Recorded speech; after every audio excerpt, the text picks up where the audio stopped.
Assalamualaikum warahmatullahi wabarakatuh.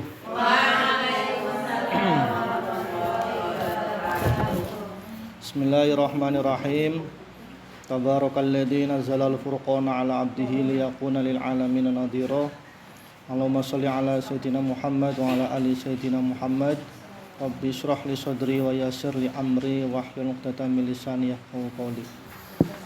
Alhamdulillah, lo saged panggih malih kali jenengan memasuki puasa kepinten niki? 8, 9. Puasa enten sing 8 9. Anu pun biasa napa tes lemes rasane? Lemes. Nggih, wau ndalu sahur kali napa? Sahur ya. Oke, jenengan kedah kuat ya. Kenapa? Karena kita akan bahas bab yang lumayan berat nih. Lumayan memetik, lumayan menguras energi. Iya. Khawatirnya bukan sing semaput ya bahas bab iki. Ya, pada pertemuan kali ini saya akan membahas tentang tema besar yaitu ikhlas. Nah, ya. Ikhlas. Saya mulai dari pengertian ikhlas. Al-ikhlasu huwa tajridu qasdi taqarrubi ilallahi ta'ala an jami'i syawahibi. Sing jenengan ikhlas niku napa? Ikhlas adalah memurnikan tujuan taqarrub kepada Allah Ta'ala dari segala hal yang mencampurinya. Paham? Apa itu taqarrub, Pak? Taqarrub mendekat kepada Allah ya. Artinya apa? Yang namanya ikhlas itu dalam hatinya, di dalam relung hati yang terdalam itu gak ada apapun nama yang terlintas kecuali nama Allah. Gak ada nama aku, gak ada nama dia, gak ada nama kita. Ibadah itu murni tujuannya karena Allah, tanpa syarat. Tanpa harus kita beribadah men dadi wong sugih nyong maca surat wakinga men ndang sugih tapi ora sugih-sugih. Nyong salat tahajud men hajatnya terkabul tapi ora terkabul-kabul. Itu ndak ada dalam ikhlas. Wis pokoknya diperintah Gusti Allah ibadah yang ibadah tanpa minta syarat, tanpa minta khasiat. Nah, ikhlas ini adalah tatanan yang tertinggi dalam ibadah. Logikanya seperti apa? Pokoknya ikhlas itu enggak ada terlintas kata aku dalam diri kita. Pokoknya dewek ibadah hanya karena Allah, tidak karena manusia, tidak karena kepengen dihormati. Contoh nggih. Jenengan mulang nang kene tujuane napa? Mencari nafkah. Anak yang mencari jodoh? Ada. Apa itu sing dari nikah? Masa ya? Ternyata si ibu kabeh kok. Tujuan kita mencari nafkah, thalabu rizki, dan itu yang diperintahkan oleh Allah.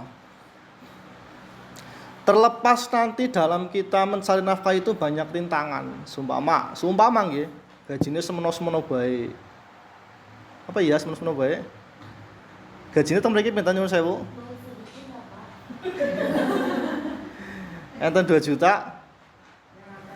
Mendekati nggih. Nggih. Terlepas itu nanti gajinya sedikit, terlepas itu nanti dimarahi oleh atasan, terlepas itu nanti dibuat puyeng oleh anak-anak didik. Pokoknya kita tujuan awal di sini tolak rizki, mencari rizkinya Allah Subhanahu wa Ta'ala tanpa syarat. Walaupun nanti di dalam perjalanan itu banyak rintangan, banyak halangan, tapi di awal kita memang sudah meniatkan kita kerja itu mencari rezeki. Maka dari itu status kita nanti akan apa ya? Akan meningkat, akan dianggap oleh Allah seorang yang menaati perintahnya, bukan karena yang lain. Itu ikhlas. Di sini perumpamaan ikhlas saya ambil dari surat Al-An'am ayat 66. Wa innalakum fil an'ami la'ibrah nusqikum mimma fi butunihi mim baini farsin wa damin labanan khalisan sa'ighal lisyaribin. Dan sungguh pada hewan ternak itu benar-benar terdapat pelajaran bagi kamu. Kami memberimu minum dari apa yang ada di dalam perutnya berupa susu murni, antara kotoran-kotoran dan darah yang mudah ditelan bagi orang yang meminumnya. Jenengan pirsa sapi nggih? Nggih. Sapi niku kan ya sapi. Gede, lemuk. Terus ana totol-totole ya sapi ya putih. Lah, Gusti Allah niku ndadekaken sapi, di dalam tubuh sapi itu ada kotoran, ada darah yang kotor. Tapi qadarullah, kuasane Gusti Allah niku di balik kotoran dan darah itu Allah menyelipkan, menyalurkan sebuah benda yang murni, yaitu namanya susu. Dengan bayangkan, di balik semua kotoran itu yang bercampur darah, pokoknya di dalam tubuh sapi ini kan rumit sekali. Gusti Allah kok memberi sebuah benda yang itu diminum enak, yang menjadi khasiat buat manusia, banyak manfaatnya, yaitu berupa susu. Sama dengan kita, walaupun di lingkungan kita mungkin banyak sekali kotoran itu bukan dalam arti tembelak ya. Ini anak sekolah ndi Pak kan tembelak orang sekolah. Jago sekolahku ya bersih banget ya. Orang anak tai-tai yang berjajaran enggak ada. Kok diomong kotor? Bukan, kotoran itu kan bisa jadi kotoran hati. Sesama teman itu saling gesekan, saling membuli, saling ngerasani mungkin ya. Iya. Jenengan harus memposisi diri sebagai sapi. Jadi kudu dadi sapi. Artinya apa? Di balik semua kotoran itu jenengan harus menjadi susu. Lah, jenengan jangan pedulikan wis nyong arep diapa-apakan nang sekolah, arep dibuli nang atasan, arep didomai kaya apa, arep diwiwi nang murid. Pokoknya nang siji tujuannya, yaitu mencari susu, yaitu mencari nafkah demi keluarga. Itu namanya ikhlas. Atau kita ngibadah itu tanpa syarat, tanpa minta apapun, tanpa minta kita harus jadi apa enggak. Pokoknya wis perintah Gusti Allah itu ya kita lakukan. Walaupun dengan segala macam halang, rintangan, membentang, tak jadi masalah dan tak jadi beban pikiran. Lagu apa gue?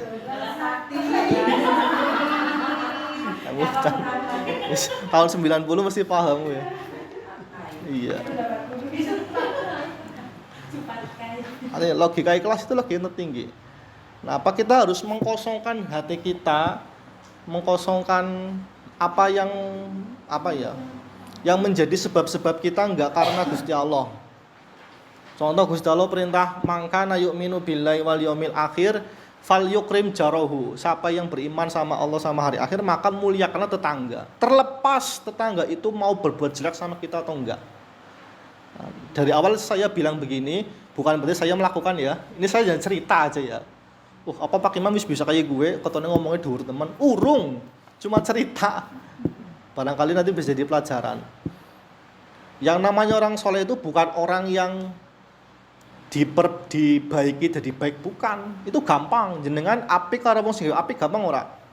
Apri ya mamane, ngertine apri tok ya. Jenenge siapa?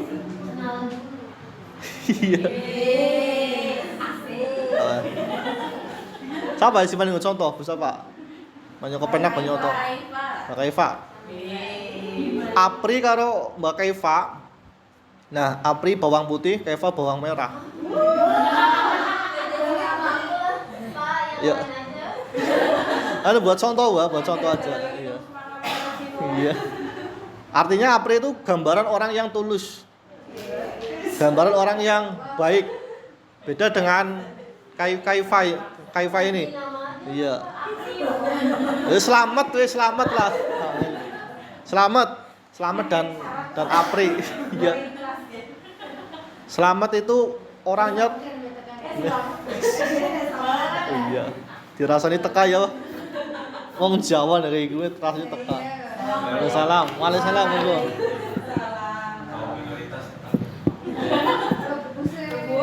Lo sendirian laki-laki ya?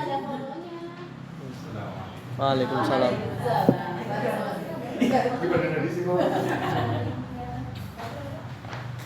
Ya. Kembali ke selamat sama apri ya. Apri orang yang baik, orang yang tulus. Selamat itu orang yang jelek, orang yang suka marah-marah, orang yang suka memusuhi teman. Ya. Nah, apri sebagai seorang yang baik, yang solehah itu selalu berbuat baik dengan selamat. Tapi apa balasannya? Selamat selalu berbuat buruk sama apri.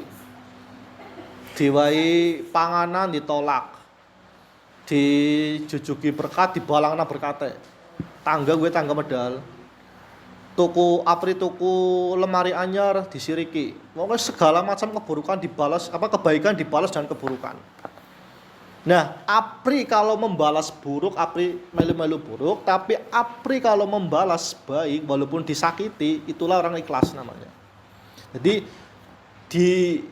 disakiti malah berbuat baik, itu akhlak yang dicontohkan oleh Rasulullah SAW. Kanjeng Nabi niku dalam satu kisahnya, beliau niku ketika akan berangkat ke Masjid Madinah, itu setiap hari tidak pernah absen ada seorang yang melempari dengan kotoran unta.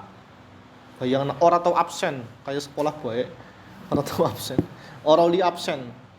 Bendina ketika Kanjeng Nabi lewat jalan terus arep ke Masjid Madinah dilempari kotoran unta, plok plok plok plok.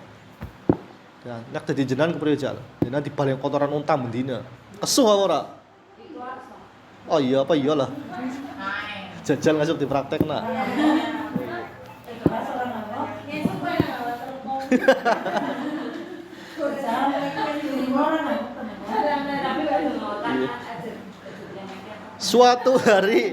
Suatu hari orang tersebut absen, tidak berangkat, tidak melempar kotoran unta. Kanjeng Nabi gotak apa ya bahasa Indonesia ya? Heran. Ini kenapa kok nggak ada ya? Biasanya selalu melempari saya kotoran unta, ini kok nggak hadir, ini di mana ya? Terus ada sahabat yang mengatakan, Kanjeng Nabi niku tiang niku saniki sawu gerah parah teng griya. Nek jenengan jadi Kanjeng Nabi gimana, Bos? Mati bengono. Marah mati sisan iki. Nek jenengan tapi Kanjeng Nabi mboten. Kanjeng Nabi gagian langsung pergi ke pasar, membeli bahan-bahan makanan pokok, semua dibelikan yang banyak, terus dikasihkan ke orang yang sakit itu. Apa jawaban itu? Langsung asyhadu alla ilaha illallah wa asyhadu anna muhammadar rasulullah. Langsung syahadat ketika itu juga. Masuk Islam itu bukan karena diomongi, bukan diceramai, di pengajian, enggak, tapi karena melihat akhlaknya Rasulullah SAW. Itu yang jadi akhlaknya mulia. Terus ya, Kanjeng Nabi melatih ikhlas para sahabatnya itu luar biasa sekali. Dulu waktu Kanjeng Nabi itu setelah Fathul Mekah, setelah berhasil menaklukkan Mekah, Nabi kan dulu kan ditolong oleh sahabat yang namanya sahabat Ansor. Sahabat Ansor. Jadi Nabi punya sahabat namanya sahabat Ansor dan Muhajirin. Muhajirin itu sahabat yang pindah dari Mekah ke Madinah. Ansor yang di Madinah, yang menolong Kanjeng Nabi ketika Kanjeng Nabi datang bersama Muhajirin, yang nolongnya sahabat Ansor, yang ngasih rumah ya sahabat Ansor, yang ngasih makanan terus harta untuk perang ya sahabat Ansor. Ketika Kanjeng Nabi sudah sukses menaklukkan Mekah, Mekah sudah ditaklukkan oleh Kanjeng Nabi. Nah, sahabat Ansor itu merasa ada yang janggal dalam diri Nabi. Kenapa? Karena setiap kali orang-orang Mekah itu meminta ke Nabi, meminta harta ke Nabi, langsung dikasihkan. Meminta kambing, dikasihkan kambing. Meminta unta, dikasihkan unta. Semua dikasihkan. Beda dengan sahabat Ansor, nggak pernah dikasih apapun oleh Nabi. Nggak pernah dikasih harta, benda nggak pernah. Itu kan memunculkan suatu keirian, kecemburuan sosial. Lho nyong sing ngerewangi kok, nyong sing biaya Kanjeng Nabi kok, nyong sing nyambut Kanjeng Nabi ketika susah saya yang nolongi kok. Sekarang ketika Nabi udah sukses kok nggak ingat saya. Nah, terus hebatnya ini, Nabi itu terus memberi pelajaran sama umatnya. Ada sahabat Ansor tanya, Nabi ini ada gerendang-gerendeng. Apa gerendang-gerendeng? Ada unek-unek. Saya mewakili sahabat Ansor semuanya. Itu mau ngomong seperti ini aja Nabi. Ini sahabat Ansor pada ngerasain jenengan. Kenapa? Karena dulu jenengan itu orang susah, terus kami tolong. Jenengan itu nggak punya apa-apa, kami beri apa-apa. Sekarang ketika jenengan sudah sukses menaklukkan Mekah, kok nggak perhatian sama sekali sama sahabat Ansor.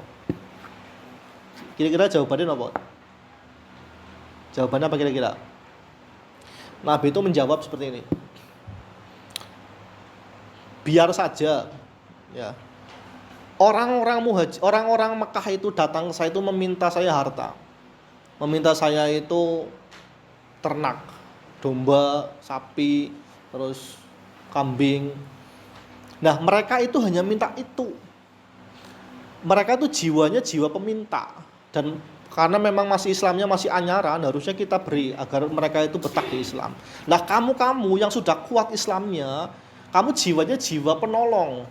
Jangan kamu rendahkan dirimu menjadi jiwa peminta, padahal kamu sudah tinggi derajatnya jadi jiwa penolong. Udah biarin al-mahya mahyakum wal mamat mamatukum. Dulu saya hidup ditolong oleh kamu, nanti saya mati ikut kamu. Terus kan Nabi melemparkan suatu pertanyaan yang sangat mengena dalam hati. Kira-kira kamu milih wedhus apa milih saya? Sahabat terus nangis semuanya. Ya saya milih kan jenengan akan Nabi, mas saya milih wedhus.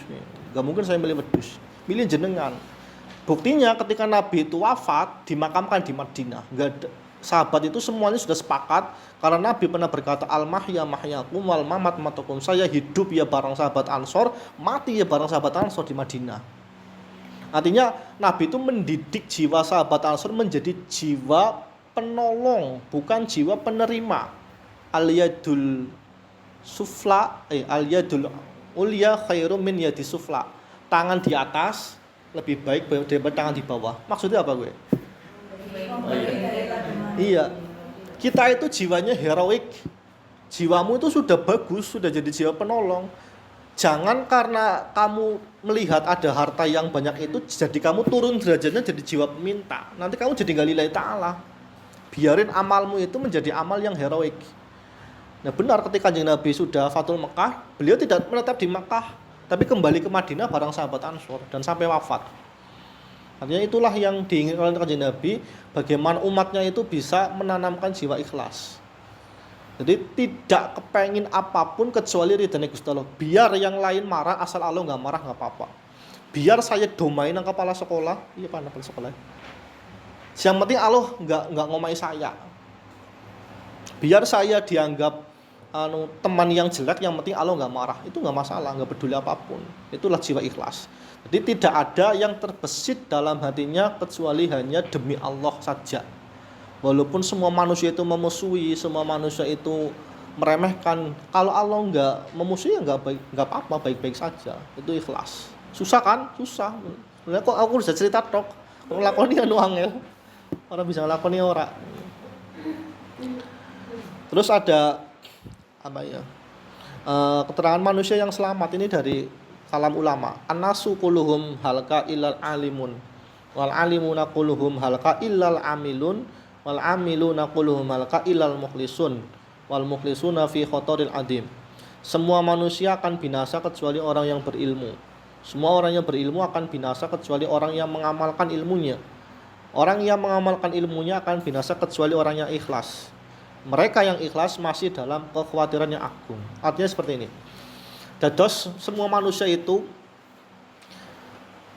ada potensi untuk menjadi orang yang binasa, orang yang yang nantinya akan disiksa, kecuali orang yang berilmu. Nah, wong belajar, wong berilmu pun tidak cukup sampai berilmu saja, tapi harus sampai pada pengamalan. Buat apa ilmunya banyak kalau nggak pernah diamalkan? Terus orang yang sudah berilmu, orang yang sudah beramal pun nggak cukup sampai di situ. Harus dia itu juga harus mukhlisun, harus ikhlas. Ya nyebana ilmu, ya amala ilmu, ya ikhlas. Nah, ikhlas pun belum menjamin. Ya. Artinya apa? Kita itu dalam beribadah, dalam menjadi manusia, kan diperintah untuk ibadah ya. Wa ma khalaqtul jinna wal insa illa liya'budun. Kita hidup di dunia ini diciptakan untuk beribadah. Nah, ibadah itu yang diilmuni, yang diamalkan dan diikhlasi. Kalau kita belum sampai derajat jadi seorang ulama, minimal kita mau belajar. Jangan blas loh. Yang jelek kan yang blas. Ora tau ngaji blas. Ora tau ndres blas. Ora tau salat blas. Itu yang blas kuwi sing elek. Tapi kalau ada masih kemauan untuk belajar itu tergolong orang yang baik. Kalau udah belajar tahu ilmunya diamalkan sithik-sithik. Jenengan sekarang tahu ilmu apa?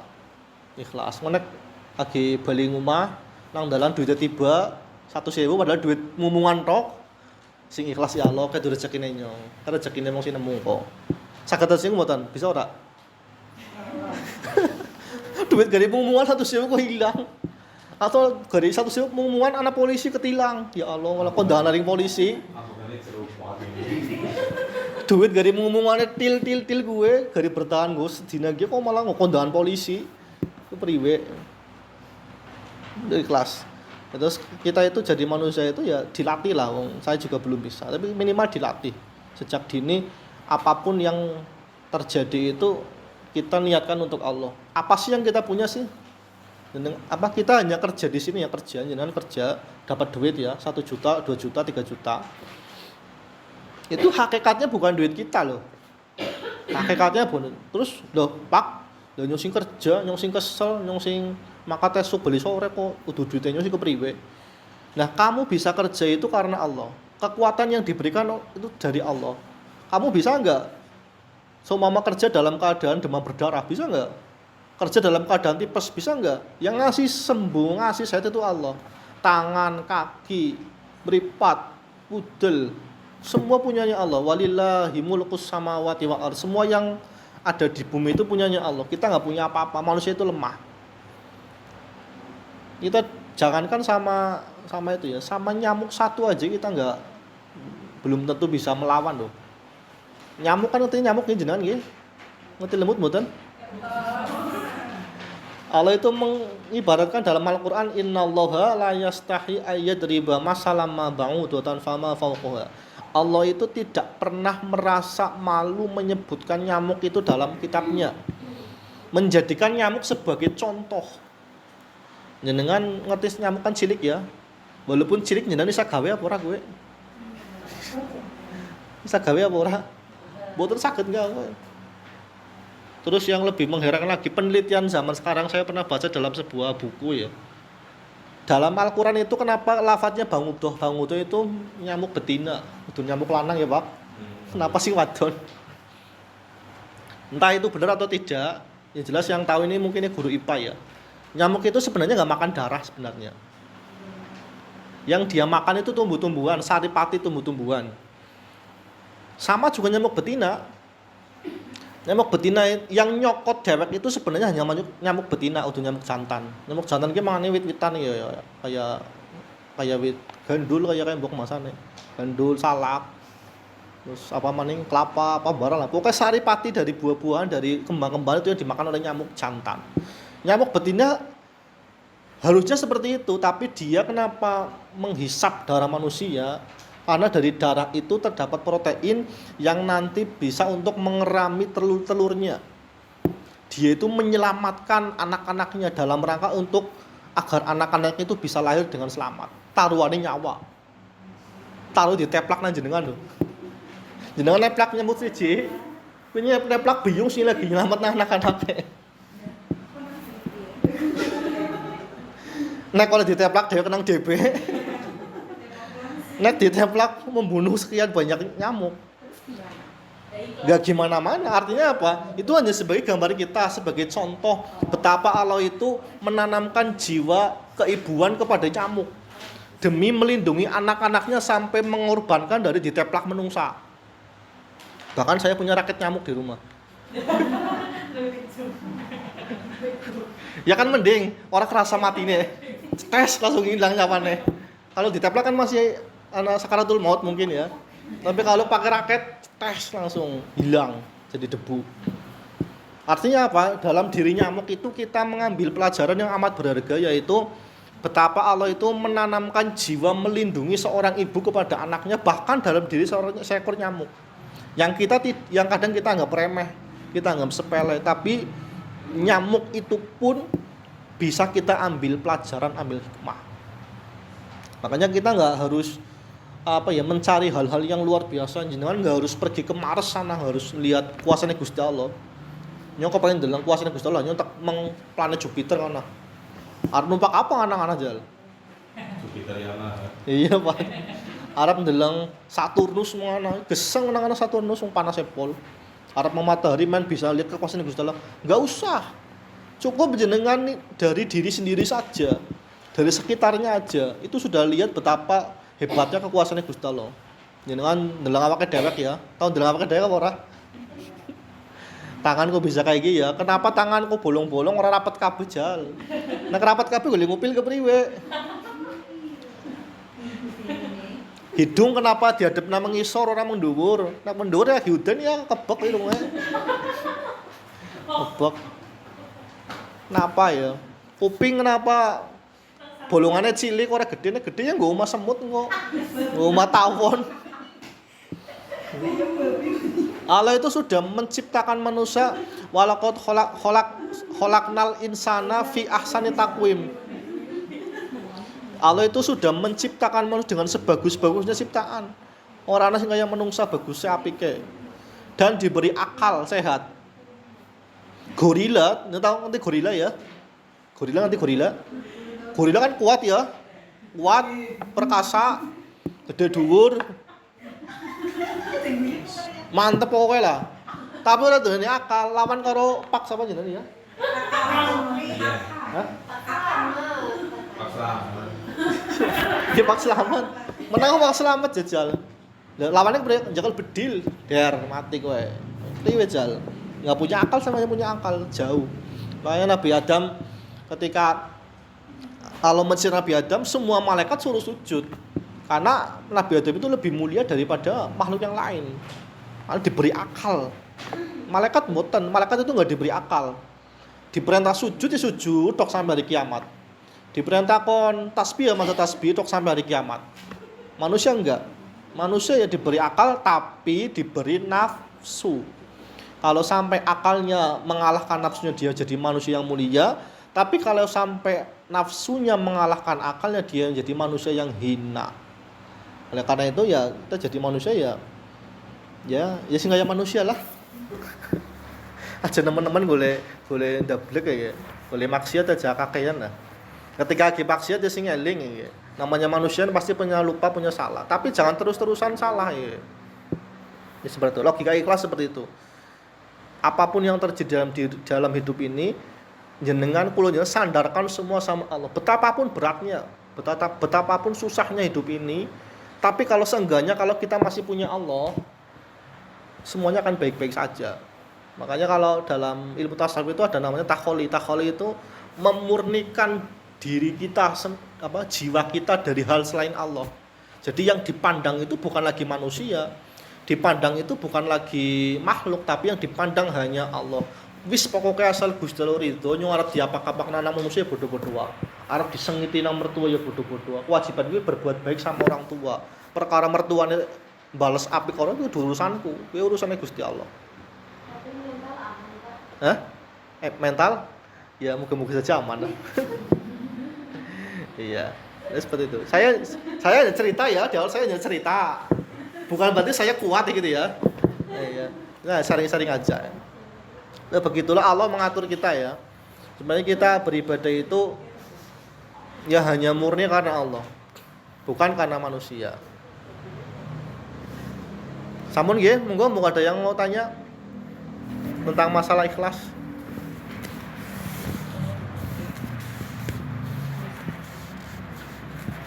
Nek sareng biyen, ya. Tadi terkesan sama Mbak kalau baik Pak menyampaikan walaupun jenengan nanti kok kalau sama mertua terus buka Iva tanya mental gitu. Padahal ini kan maksudnya udah bagus sekali dari kelas jenengan paling nek saya kuat. Tapi kalau misalnya prakteknya itu tidak kuat, maksudnya implementasi dari kita tuh ikhlas setiap saat itu bagaimana? Itu pertanyaan pertama. Pertanyaan yang kedua. Saya ikhlas. Iya. Yang kedua, apa ini materinya sangat bagus sekali. Iya. Kemudian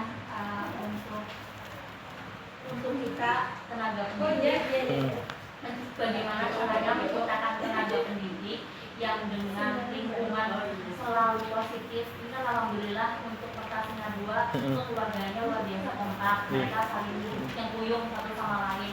Biar kita itu konsisten yang namanya manusia kan itu tetapnya salah, yang namanya manusia kan pasti memiliki kekurangan. Misalnya teman-teman di sini sekarang buyut, nah tidak tahu kan ya Pak kedepannya seperti saya tetapnya salah, saya berbuat mungkin menyakiti hati teman atau dan lain sebagainya.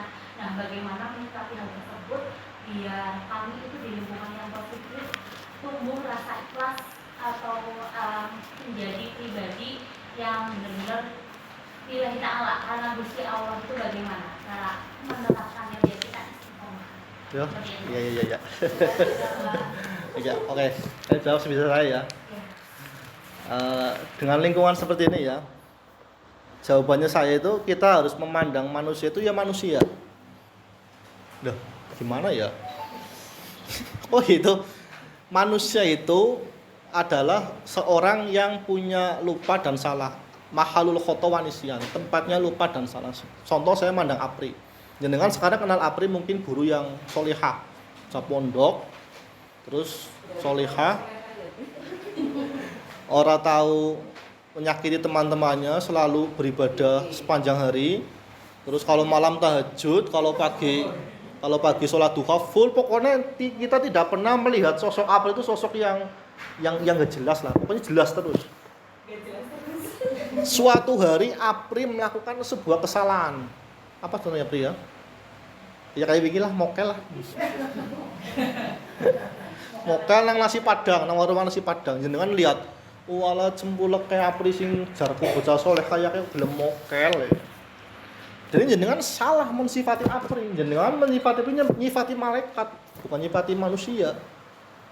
Kalau Apri malaikat sih memang pantas, orang tahu salah ibadat toh.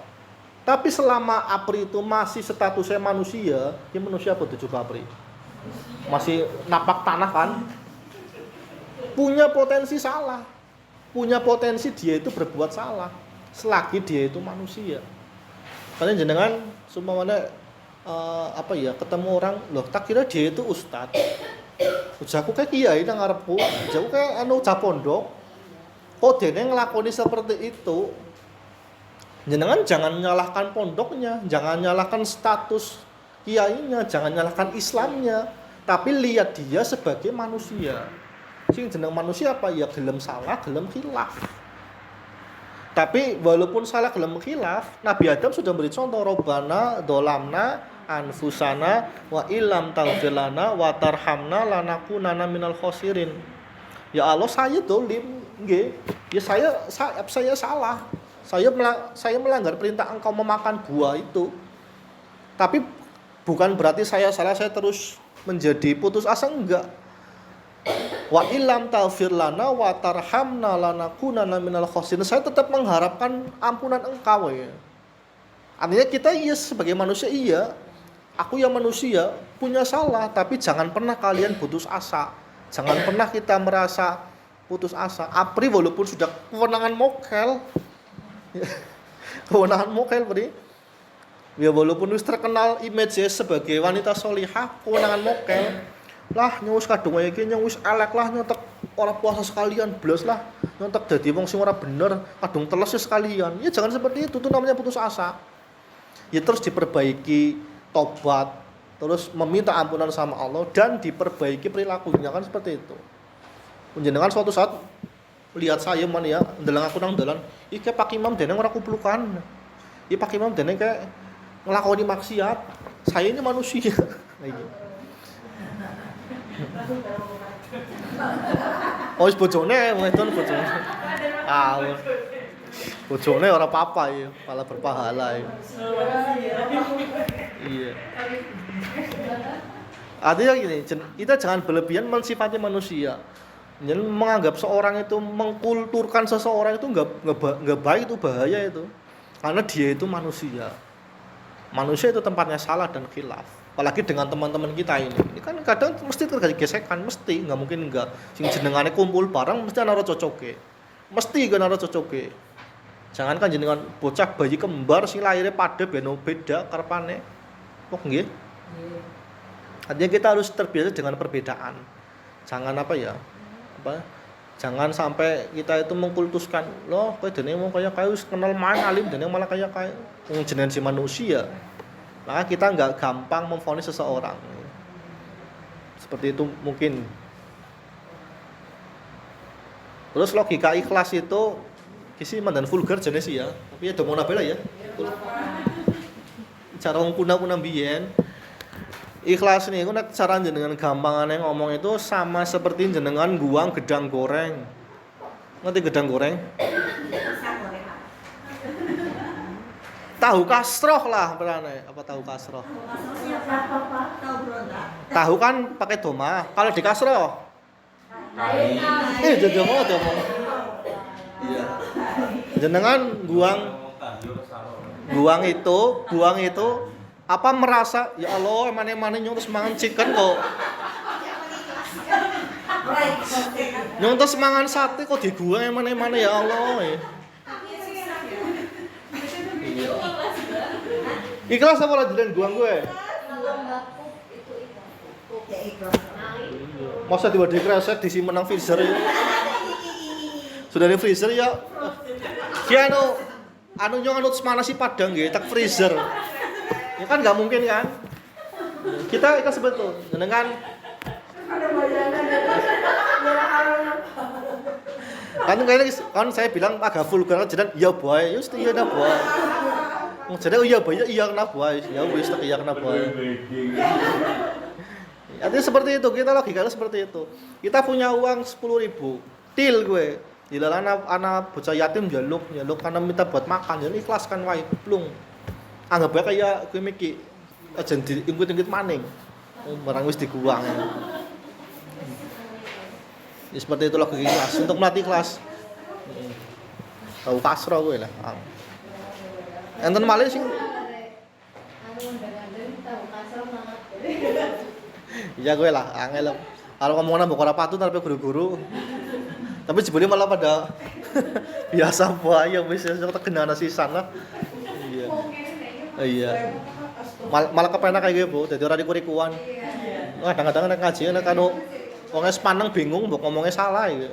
Dene kayak ngomongnya saru temen iki. Orang ngaji akhlak apa kepriwe iki. Ikhlas yang Mas mendengarkan. Ikhlas. Monggo enten malih talet mboten? Tuh. Enten. Nggih, gimana Bu? Kalau misalnya kita sudah tahajud itu nggak boleh ditujukan untuk permintaan, berarti namanya nggak ikhlas. Iya. Nah, terus kalau misalnya kita punya hajat itu Ya, saya mengatakan bukan nggak boleh deh Bu ya. Kalau mau menjadi orang ikhlas, itu kita beribadah tanpa syarat apapun. Kita sholat tahajud nanti mau hajat dikabulkan atau enggak itu bukan urusan kita. Arab dikabulkan atau orang itu bukan menjadi urusan kita. Wong kita ibadah tahajud derek sunah Kanjeng Nabi titik sudah. Itu namanya ikhlas. Tapi kalau kita masih minta hajat, ya enggak apa-apa, enggak ada larangan. Allah juga memerintah untuk meminta. Tapi kalau derajat kita mau lebih tinggi, artinya lebih menjadi hamba yang mukhlis, ya kita seperti itu, beribadah tanpa syarat gitu. misalnya Ikhlas. Kita masalah apa? Iya. Iya. Sebatas kita hanya itu perintah dari Allah yang dilewati oleh Rasulullah, kita hanya ngikuti perintah itu. Terlepas nanti kita jadi sugi atau ora. Sugi ya ketone angel banget ya. Itu walau alam. Berarti sama halnya ya kayak donga gitu ya. Sholat meniatkan gitu ya. Tidak meniatkan. Iya, sholat kayak gini, Bu. hajat. Donga itu juga perintah Allah. Nah, yang jadi salah nih gini ya. Gusti nyong wis tahajud 1000 rakaat ya pengi kok. Dan nyong ora sugi-sugi. Nah, itu salah kan? Seolah-olah kayak mendikte Allah kan, seolah-olah kayak apa ya? Nyong wis kayak gini kudune kayak gini. Kita berdoa itu wajib apa ya? Perintah dari Allah, ya berdoa aja. Berdoa itu sebagai wujud kita hamba yang lemah, bukan kita karena untuk mendikte Allah, bukan. Jangan seolah-olah ya Allah nyong wis Islam puluhan tahun kok ora sugi-sugi. Dan kayak Elon Musk, wong Kristen, wong ora dua agama be sugih banget ya kae kok nyong ora sugi-sugi ya. Itu kan berarti kan masih ada dalam hatinya masih ada hawa nafsu yang memberontak. Kita berdoa itu bukan karena kita harus mendikte Allah, tapi wujud bahwasanya kita hamba yang lemah. Ada seorang sufi besar, perempuan namanya Rabi'ah Al-Adawiyah. Pernah pisang ya jenengan ini? Rabi'ah Al-Adawiyah. Dia itu berdoa seperti ini. Ya Allah, jika saya beribadah kepengin masuk surga, maka jangan pernah saya masukkan dalam surga. Jika saya beribadah kepadamu karena takut neraka, bakar saya di dalamnya. Wah, ini orang jeneng gue. Iya. Tapi jika saya beribadah murni karena ridhomu, jangan pernah engkau palingkan wajahmu kepada saya. Artinya beliau beribadah memang murni kepada Allah, enggak peduli surga neraka, bodoh amat ngono. Iya. Murna kono mamane dhewe kan urung isa ikhlas ya, nyong sembayang ora sembayang, nyong sembayang lah nyong ngasih sembayang urung ikhlas, asing grendel-grendel pikirane meng ndi ora. Seenggaknya jenengan kula jenengan salat itu sebagai bukti kita itu sebagai seorang hamba. Bendina dhewe nikmat sing seakeh-akeh kaya ora sembayang kan lucu banget ya. Menstatuskan diri sebagai seorang hamba. Padahal pangkat yang paling tinggi di dunia itu bukan presiden, bukan apa ya, bukan kepala IBG, bukan. Tapi pangkat paling tinggi di dunia ini adalah menjadi Abdullah. Makanya dalam surat Al-Isra dikatakan subhanalladzi asra bi 'abdihi lailam minal masjidil haram ilal masjidil aqsa. Maha suci zat yang telah menjalankan hambanya, yaitu kanjeng Nabi Muhammad SAW. Nabi Muhammad orang yang paling baik, orang yang paling mulia akhlak dan budi pekertinya, Allah menstatuskan beliau menjadi Abdullah, menjadi hambanya Allah. Berarti tidak ada pangkat yang paling mulia kecuali sebagai hambanya Allah. Maka kalau kita jadi apapun, kita tidak akan pernah merasa terhina. Seumpama ya, jenengan punya suami ya, mungkin ada yang ditakdir oleh Allah kerjanya mungkin kelihatannya hina, kelihatannya bukan hakikatnya ya, menjadi cleaning service atau menjadi satpam atau menjadi tukang resiki WC, honorer mungkin ya, itu tidak akan pernah merasa terhina. Kenapa? Karena dia bekerja, dia mencari nafkah, itu statusnya mencari nafkah yang perintahnya Allah. Artinya dia menjadi hambanya Allah, bukan jadi hambane presiden, hambane apa ya? Hambane kepala sekolah, hambane siapa, bukan. Tapi hambanya Allah. Jadi kita tidak akan pernah merasa terhina. Bahkan mungkin jenengan kerja wong Kristen sekalipun. Wong sahabat Ali kan pernah kerja sama orang Yahudi. Tapi apa dia merasa rendah? Enggak. Karena dia bekerja itu statusnya mencari nafkah. Mencari nafkah itu perintahnya Allah, bukan menghambakan kepada orang Yahudi, tapi menghambakan kepada Allah. Dalam setiap kehidupan itu kita tidak akan pernah merasa kecil hati. Karena sedari awal kita menstatuskan diri sebagai Abdullah, hambanya Allah. Kita ini sebagai guru honorer ya.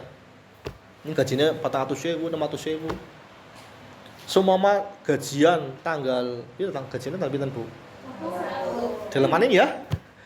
Tanggal 1 gajian. Sekarang ada 7 kan? Dilamani. Soalnya kadung gajian terus hilang nih. Jadi ora kerasa. Tanggal 1 gajian, bilang 600.000 umpamane. Gajian 600.000 hilang duitnya. Ngerogolang sake bolong jebule tiba nang dalan. Dengan gajiannya siapa ya? Raffi Ahmad umpamane. Raffi Ahmad. Ada umpama. Raffi Ahmad gajiannya sebulan 1 miliar. Raffi Ahmad kelangan duit 1 juta umpamane. Pada dhewek 600.000, Raffi Ahmad 1 juta. Aken di 100.000 karo 600.000 karo 1 juta? Aken 600.000. Ya cara wong ya akeh 1 juta. Tapi nek sumama di hadapan Allah, Raffi Ahmad kayak di zaman dunia Gusti nyong tau kelangan duit 1 juta. Lah ya ora apa-apa lah, duitmu 1 miliar ben bulan nih. Enggak keren. Tapi nek guru honorer diceluk, Pak, nek maju. Jenengan tahu nang dunia kepriwe tau sengsara ora? Iya nyong sengsara. Kenapa sengsara nyong tau gajian 600.000 seneng-senenge malah saking nyong bolong tiba mengisor. Sekali guru honorer itu ngucap saya ridho akan takdirmu ya Allah, langsung masuk surga. Karena termasuk orang yang masuk surga cepat kuwi wong sing nerima karo qada qadar, nerima karo takdir yang sudah digariskan oleh Allah. Serumit apapun masalah dalam hidup kita, kalau kita mengimani pada qada dan qadar, khairihi wa syarri, bu apik bu elek, surga langsung jaminannya. Mending jadi Raffi Ahmad atau jadi guru honorer? Mending jadi siapa? Jadi honorer sih bayar film. Ya orang anak gue pak, orang anak sih kayak gue. Nah kalian yang mau gue lihat kayak gue, tapi orang anak. Gitu.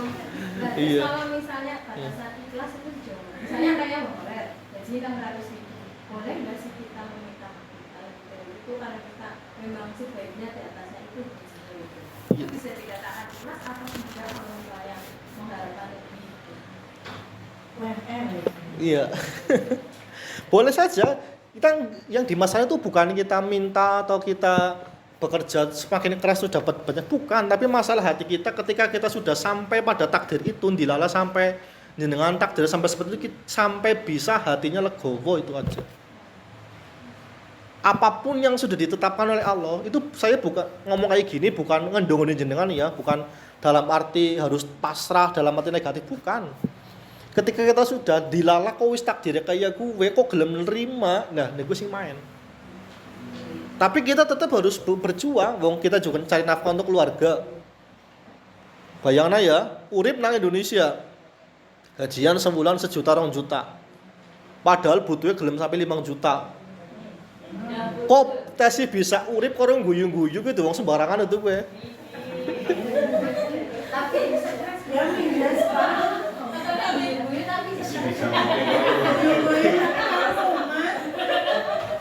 Ya artinya sih saya guyu-guyu gue lho, udah wong sembarangan lho. Wong butuhnya 5, kok diwae loro. Kudu kan minus 3. Kok asik ketemu bateri guyu-guyu, medang ya si asik. Gue udah wong sembarangan, gue udah wong ikhlas yo ya. Ya Allah. Mumet. Iya. Is mumet ya lumrah menungsa lah. Lumrah menungsa jas mumet. Cuma ya aja mumet terus iki.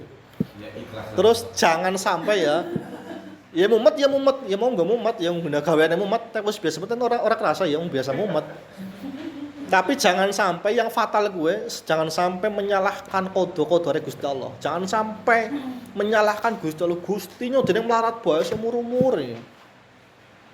Dan nyong kapan gue bisa sugih? Nyong jane nek sugih ki pengen nyamal sing akeh. Jadi jare dewek ya. Nek dadi sugih gelem dadi wong kikir kayane lho. Nek dimelarat tambahin nang Gusti Allah ya. Salaba kurang melarat apa ya? Sahabatnya Nabi jane salaba. Salaba kuwi wong sing ahli jam'ah 5 waktu, ora tau pedhot. Cuma sing dadi herane, salaba nek rampung sembahyang langsung bali omah, ora wiridan orang apa. Kan gotak pada sahabat. Ki nang apa kanjeng Nabi wiridan kok ora wiridan. Karena apa? Karena salaba gue cempulek kayak ditelusuri gue nang omah dhewe bojo. Bojone gue ora klamben. Mudabrah. Kenapa? Karena klambine kudu siji tok, gantian harus salaba. Gantian. Saking melaratnya Prabu, melarat apa ora? Melarat banget mau klambi siji pengobaran karo bojone. Jenengan semelarat-melaratnya jadi guru tau kayak gue apa ora? Mau orang tau kayak gue sampai melaratnya kayak gue, Mbok. Gue melaratnya wis nemen banget gue. Ya masuk angin. Ya buka perwisata nih, nah kayak gue kau kadang-kadang nih. Pokoknya saking melaratnya salaba. Zaman dulu.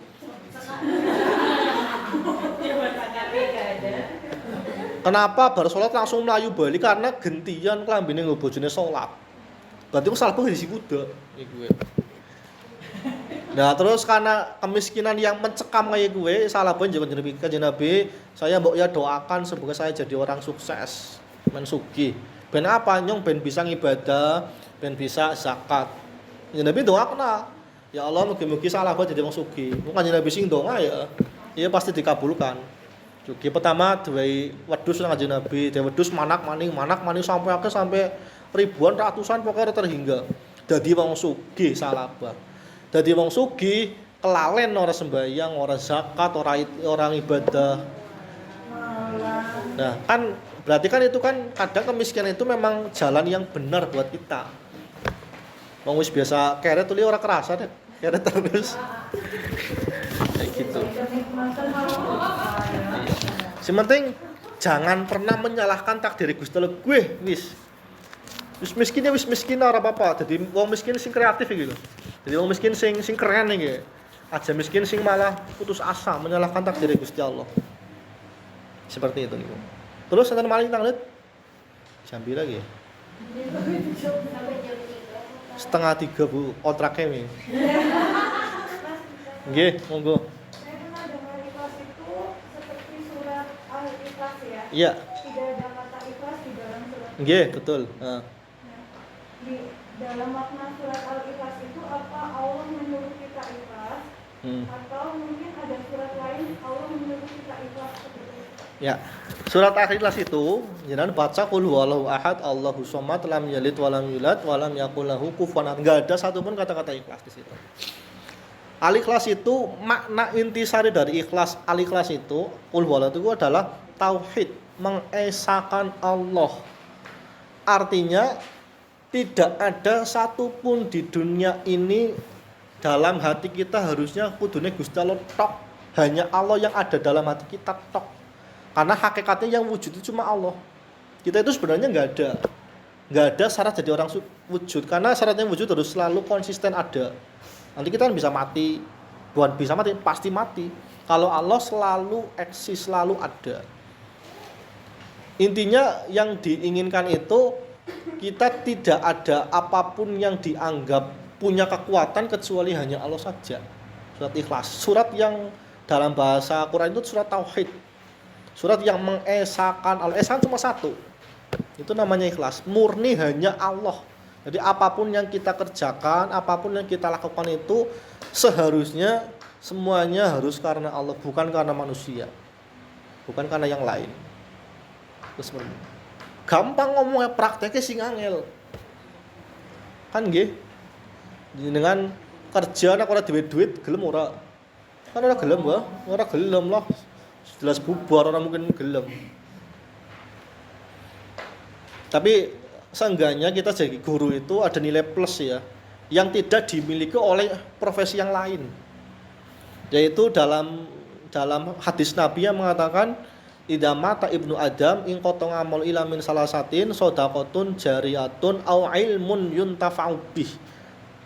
Salah satu pahala yang tidak pernah terputus amalnya, amal yang tidak pernah terputus pahalanya itu yaitu adalah menularkan ilmu.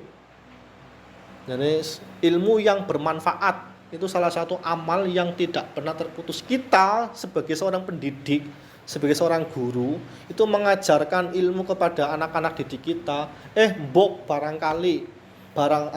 Bisa jadi ilmu yang kita ajarkan itu sama anak diamalkan, jadi rezekinya dia nanti, jadi menjadikan dia selamat di dunia, itu kita mendapatkan kucuran ilmu, kucuran pahala yang tidak akan pernah terputus walaupun kita telah meninggal. Itu yang tidak dimiliki oleh profesi lain. Walaupun gajinya cilik. Yang alon bae ya, walaupun gajinya cilik ya. Tapi pahala ngindalo itu luar biasa besar ya. Walaupun gajinya cilik. Niliri temen yang ngomong, walaupun gajinya cilik, tapi pahalanya besar. Cuma sayangnya pahalanya udah diketon siki. Tapi kembali lagi asal kita ikhlas. Nek anu lah dirawani kesel-kesel mulang, bocah angel buat diomongi gajine cilik dah kuwi malah jadi getun. Lah jelek lah mulang-mulang iki bae lah dinga-dinga ibu yang mulang. Itu kan jadinya kan malah tidak terima dengan takdirnya Allah gariskan itu. Wis dadi guru kesel-kesel nek ora ikhlas ya lebih mumet maning.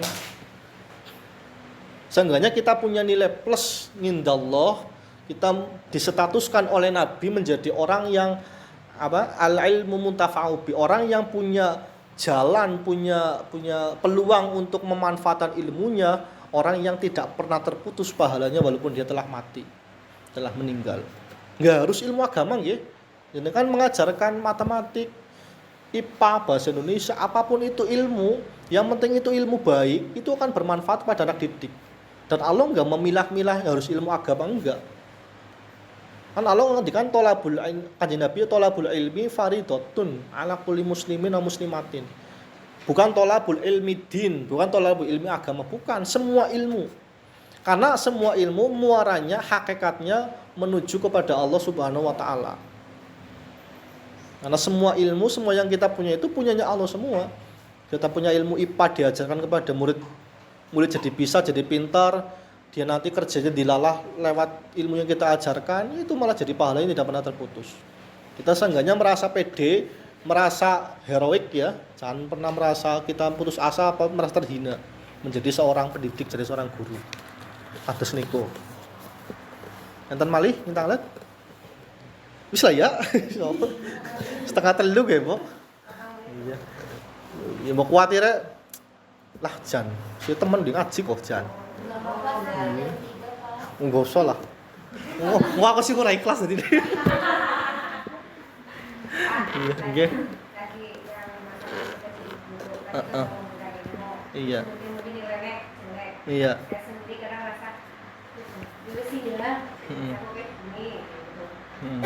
Itu sama saja saya belum kelas gitu.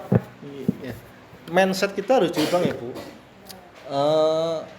Kita itu tugasnya mengajarkan ilmu, bukan memintarkan seseorang. Pintar itu anugerah dari Allah. Kita itu hanya sebagai wasilah, sebagai lantaran mengajarkan ilmu. Seumpama kita sudah mengajarkan dengan baik, dengan sesuai dengan yang kita miliki, yang kita punya, sembari terus belajar. Oh ternyata mutusin bodoh-bodoh temen ya buat saya, yang jago wis mulang temenan kok. Itu bukan kewajiban kita. Sing minterna kan bukan kita. Kita hanya sebagai manusianya mentransfer ilmu. Kalau kita harus yang mulang, murid kudu pinter kabeh, ya jenengan memerdewek kok. Itu bukan ranah kita, itu ranahnya Allah. Bahkan sampai Rasulullah SAW pun seperti itu.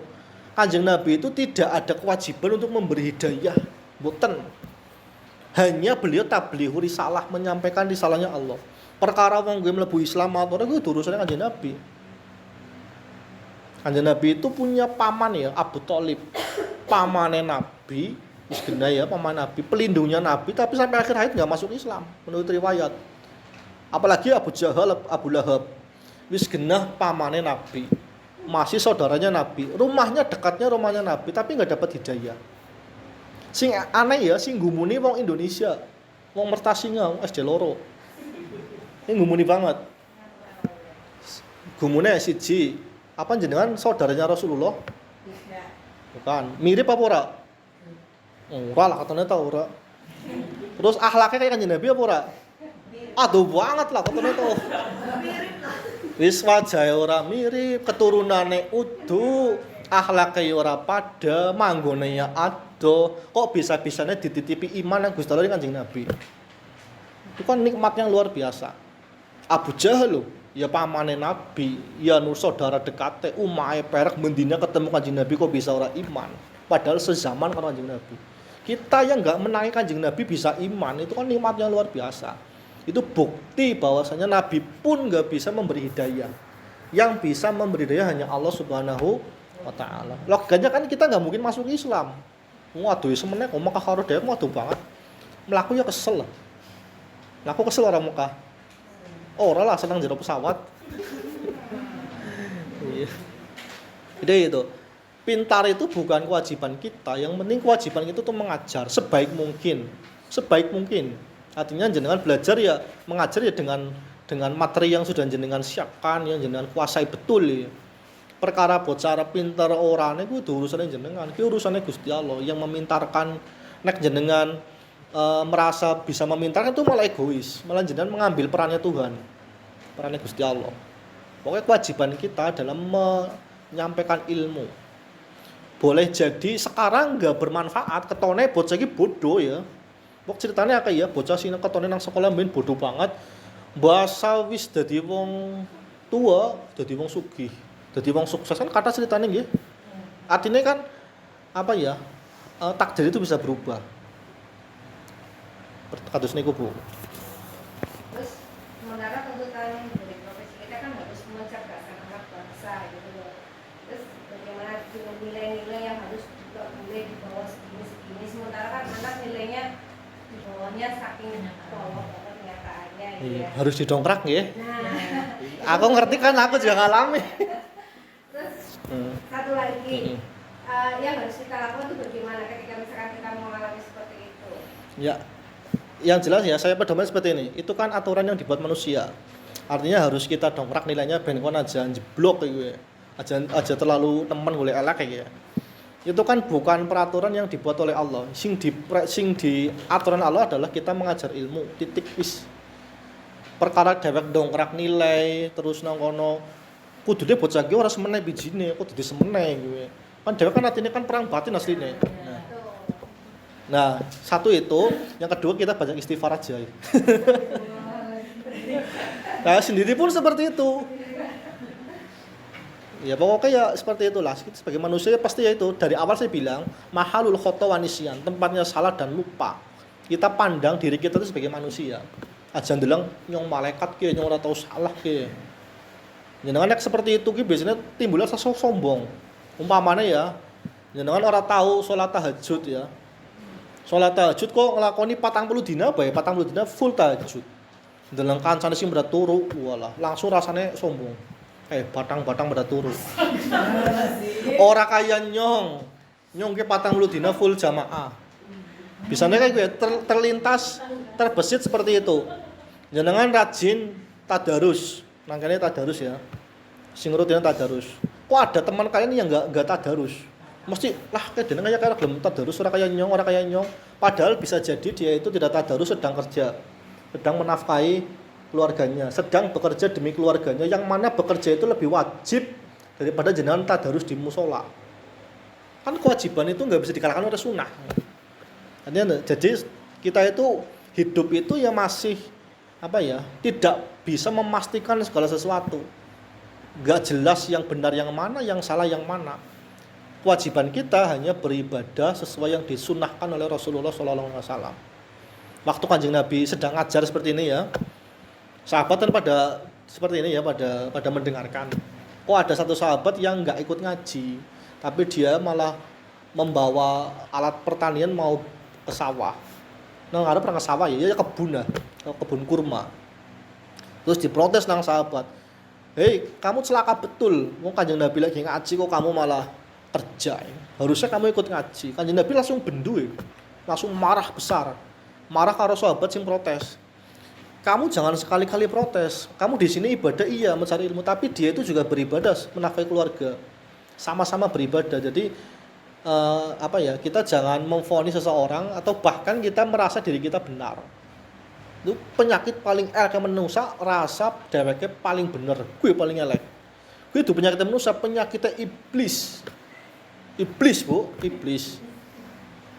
Anak iblis gue dari awal lu ngomong ana khairum minhu khalaqtani min nari wa khalaqtahu min tin. Ya Allah, jijih nyong nyembah Nabi Adam, ora sudi nyong nyembah Nabi Adam. Nyong digawe sekan geni kok kaya Nabi Adam, sekan lama kon nyong kon sujud karo Nabi Adam. Ora bakal nyong kaya gue. Mbok malah dilaknat nang Gusti Allah kan. Penyakit paling medeni namanya itu sombong. Merasa dirinya paling paling jos. Padahal ya kayak gue lah, biasa bae lah. Pun nggih? Nggih, 2:30. Nggih. Enggak lah, saya mau ngabuburit sama istri lah.